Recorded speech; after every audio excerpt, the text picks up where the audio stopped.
What's up guys, this is Ali, and in today's video I want to give you my review of the Zeiss Otus 55mm 1.4 lens. The absolute beast of a lens. I fell in love with this lens. I recently had the opportunity to shoot on this lens, shot a music video with it, and I seriously fell in love. It's crazy. Let's jump straight into the review. Negatives. First thing, expensive. It's a very expensive lens. It sells for around £2,900 in the UK, and if we compare it to the Sigma 50mm 1.4, which is basically the lens that I'm shooting on right now, that lens goes for £600. Right, second thing, the Zeiss Otus is a manual focus lens only. For filmmakers, this is not too much of a big deal because we generally prefer to manual focus most of the time. But you know, for photographers, this might be a bit of a downside because especially if you're shooting at 1.4, it can be a bit difficult to nail that focus every time because it's incredibly shallow, and I actually missed focus a few times because it's so shallow. It's also very large. Size wise, you can easily compare this to a full frame 24-70 lens. In terms of the weight, it weighs around 1 kilo, just over 1 kilogram. The Sigma weighs 815 grams. It's not weather sealed, unfortunately. That's another downside, especially if you live somewhere like where I live in the UK and it rains a lot.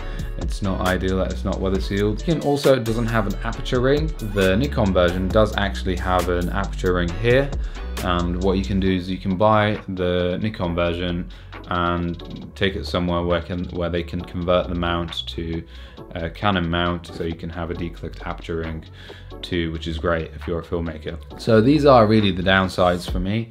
Heavy, large, expensive, not weather sealed, and no aperture ring for the Canon version anyway. Now let's jump into the positives. Build quality.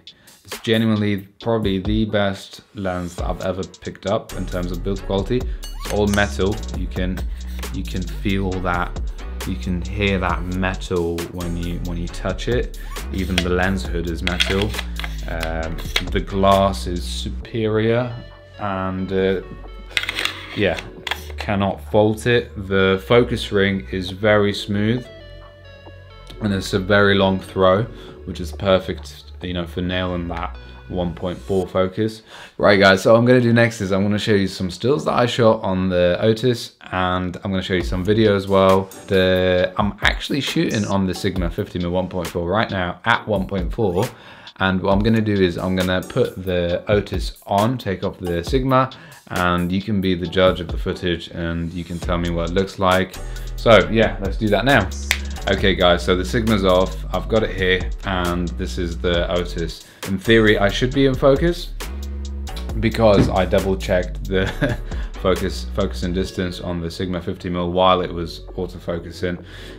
So I made sure that it was matching the Otus. In terms of image quality, this lens seriously captures so much detail and resolution. It's incredible. The image is sharp edge to edge, and the lens can capture a lot of resolution and a lot of detail regardless of the focus distance.